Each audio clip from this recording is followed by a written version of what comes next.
Okay, it's time to do Arid Sands Night. Now, I'm not really a fan of this level, because basically it's just a long gauntlet of battles, a lot of which include this monstrous enemy, the Fire Master. Now, I can't remember what other levels these turn up in, but I'm pretty sure that they only truly appear in Arid Sands Night. I don't remember them anywhere else. They might appear in the last night stage of the game, but they're so annoying. So basically what you've got to do is you've got to throw the barrels of water at them to be able to hit them. And then hit them, but that's easier said than done, especially when everything's trying to hit you. I just really dislike these enemies.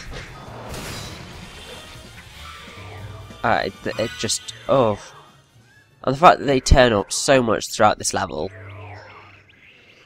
it's just like, no, why are you doing this to me?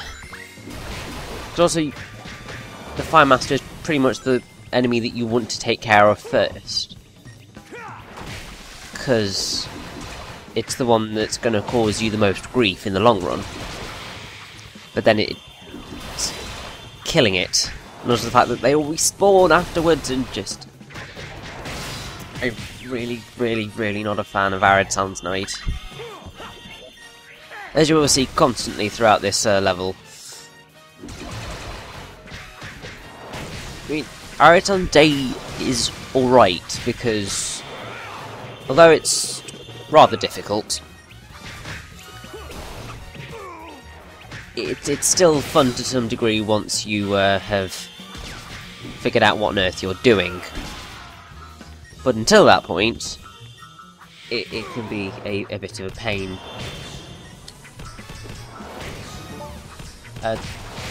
Don't think I mentioned it, but you can probably already guess what the name of the music tracks are. We had Intro, Arid Sands Night, and Arid Sands Night. So, nice and standard music choices, as you'd expect, really. Now, the other thing with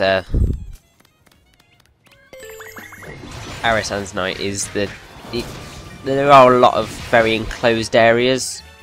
I mean, this is just evil. I mean, thankfully, that partially worked to our advantage at being able to dodge the damn thing. But it's just a very cramped level, even though you do have kind of these courtyards, they're not particularly helpful, and the game gets rather evil as soon as you are constricted to short corridors like this. There's one that we are going to come up against shortly, I think, and I just can't stand it. Now, seeing as I've pretty much run out of rant about Arid Sands Night, probably just gonna do a nice little bit of trivia, because that's always really fun.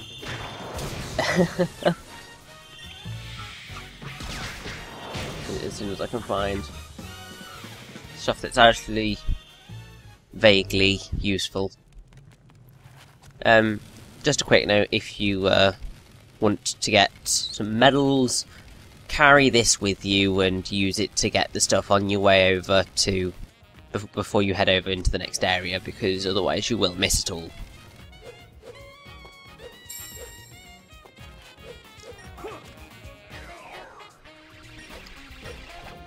Now, Sonic Unleashed marks the first Sonic game from a main console series since Sonic the Hedgehog 3 and Knuckles to not have Crush 40 performing the theme song. I mean, obviously, in the case of... I'm so glad I didn't fly off there, that could have ended badly. Because obviously they performed the song for... They did Open Your Heart for Sonic Adventure. They did Live and Learn for Sonic Adventure 2. Even though they didn't do they didn't perform. Well, initially perform His World. They did do a version of it. And you see, this is what I mean about the Fire Masters being so much of a pain.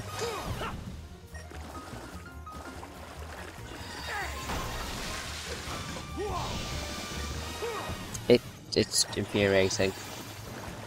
The sad thing is that Crush 40 haven't returned to do kind of a theme song for the franchise in a long while now, because I do believe that Sonic and the Black Knight, I'm pretty sure that came out after Unleashed, was the last game to have them do a theme song, which is really sad because Crush 40 are awesome. I really do think that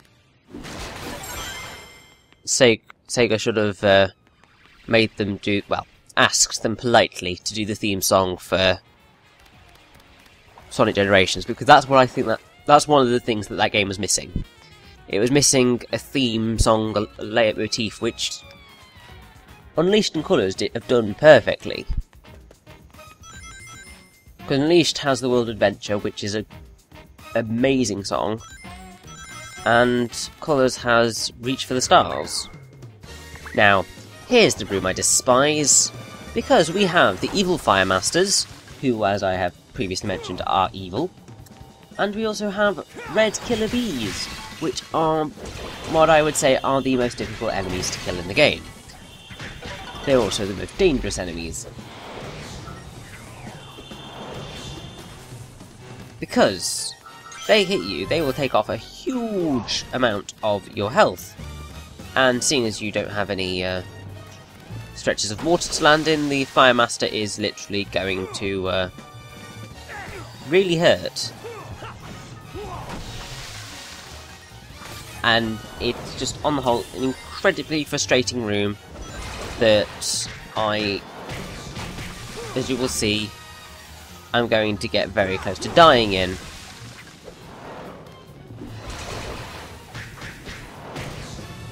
I just hate it. It's infuriating. And for the most part, it is because of these blooming killer bees. Because they dodge about a lot. And the damage that they can do to you if you're not careful is insane. I mean, just look at that! They've hit me a few times and they've already taken off most of my blooming health bar.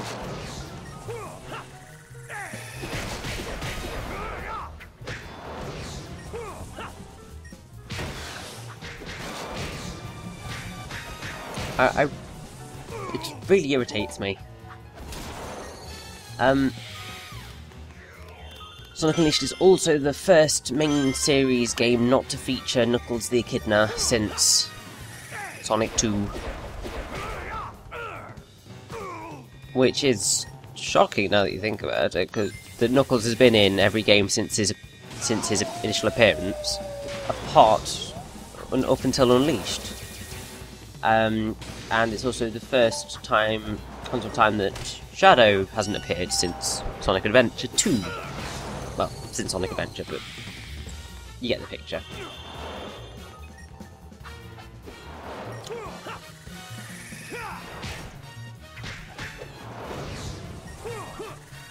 Now I was kind of in a panic at this moment in time, because I was just like, oh my god, I'm nearly dead. Because that wasn't meant to happen, really, but those damn red killer bees, they're just evil.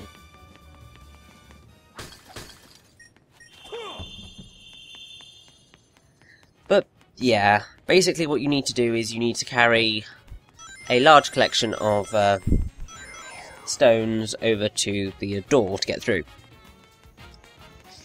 Simple enough, but they're rather well hidden, I have to say. Although if you use logic, then they're not too bad to find.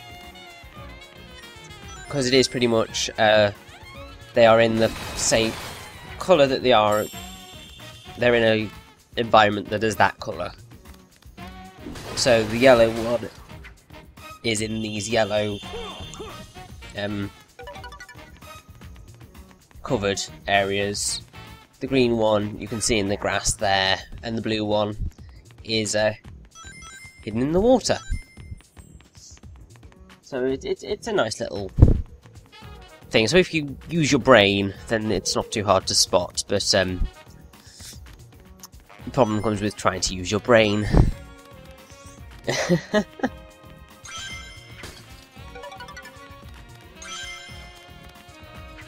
This is also the only Sonic game so far where Sonic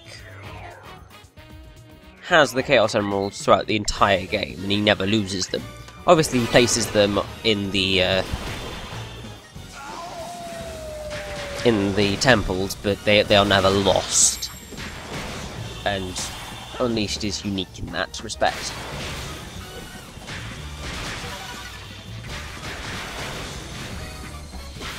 Also, with the ranking of each stage, if you get an A rank in a daytime stage, or complete a daytime mission on the PS3 360 version, then you get, then Sonic does a pose that is pretty much the pose that appears on the title screen and character select screen of Sonic Adventure, and I believe also the same in Sonic Advance as well. They did it in Generations as well with the tricks, which is quite cool. And you get the same pose if you get an S rank on the Wii PS2 version. Now this room is also a monster, because you have so many enemies thrown at you, including those evil red killer bees. And there's not really much of a reason to come up here other than a medal and that LP. So,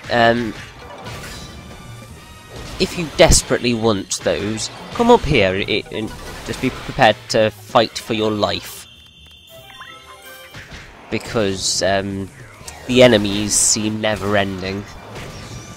I see them, and now they're all within my reach. Because the enemies, they're never-ending. Though I say they're never-ending, they're about to end very shortly.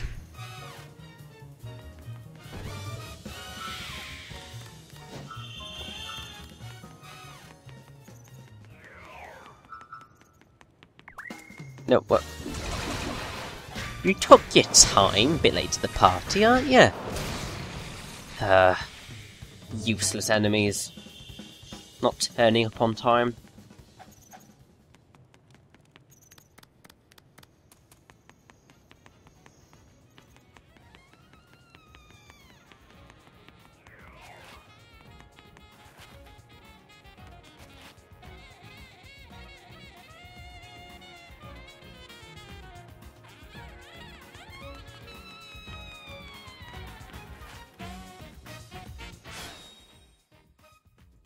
Okay, so at this point I got slightly confused.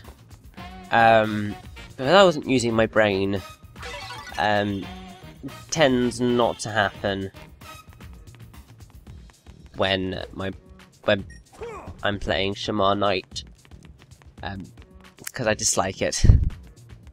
I don't quite know what I'm doing. Clearly I was just incredibly blind and could not see what was right in front of me. But there we go. These things happen. It's totally part of the recording curse, yes. The second you start recording a game, everything goes wrong. Which is very true, but you can get around it just by doing some clever editing. And also just thinking a little bit more about stuff.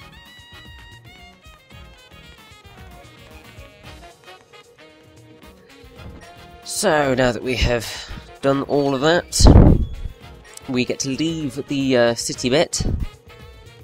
We are completely blocked off from escaping. Well, no we're not, I just ran into the gate. Now we're completely blocked off from escaping. And now we're in a more deserty area.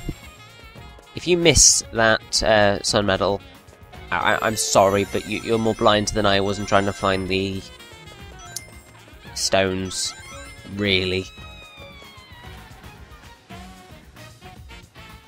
And yay for fire. Always trying to kill you. Surprisingly not very capable of succeeding. Now, I'd say once you get past the incredibly evil rooms, the game becomes, Arid Sands Night becomes a lot easier. Because even though you have these dark eels turning up, this is the only place where they actually appear in the normal game. They most definitely are not the snake-like eel things that pop out of the bottom in the Dark Moray fight. These are a lot more threatening than those goofy-looking creatures. But they're still rather funny. And it's weird, because this is literally the only place that they turn up. I don't get it. It's like, why would you create an enemy for just one room? Because it's not even for a single level. It's for one room in a single level. I mean, like, even though I despise the Fire Masters, at least the game uses them frequently throughout the level in which they are designated to appear. But these things, they just pop up here, and that's it. Don't know why. Actually don't really care, but it's just odd that that design decision was made. Also, I absolutely despise getting this medal and art book, because you only have a limited time to get it, and if you mess up, you do not get another chance, which is wonderful. Don't you just love those types of collectibles? Because if I want that medal and art book, that means that I've got to play through another 19 minutes of this game this level all over again, and not really up for that, if you ask me.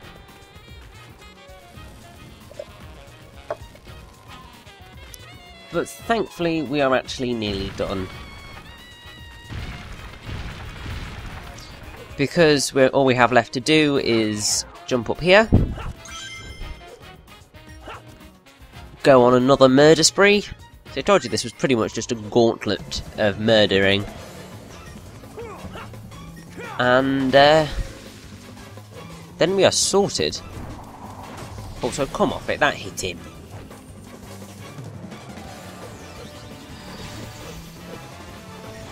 Thankfully you can save your ass by coming up to the top level and then just allowing the Titan to murder everyone for you.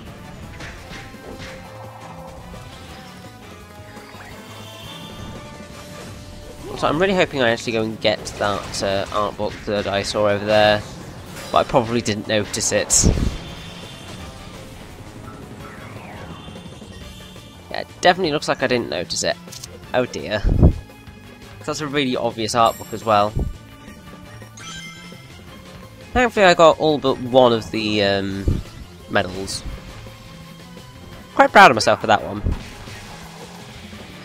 And yeah, this is the main help that the Titan gives you. He will murder the masters for you.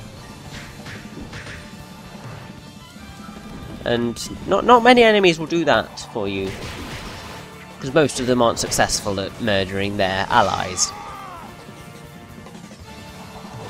Unfortunately, I still hate the Titans, because I mean, I'm sorry, but any enemy with a shockwave that it's okay. Did get the art book? Okay, I'm not completely blind. But any enemy that has shockwaves is not okay in my book. Enemies should just not be allowed to have shockwaves in video games, because they are the most irritating monstrosity of an attack that I have ever seen. Especially when the enemy can combo you like that.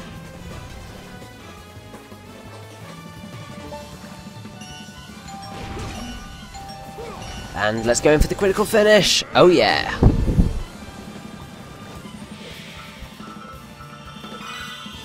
I think that went rather well, don't you? Haha! So now that that level is all done and dusted, and oh yes!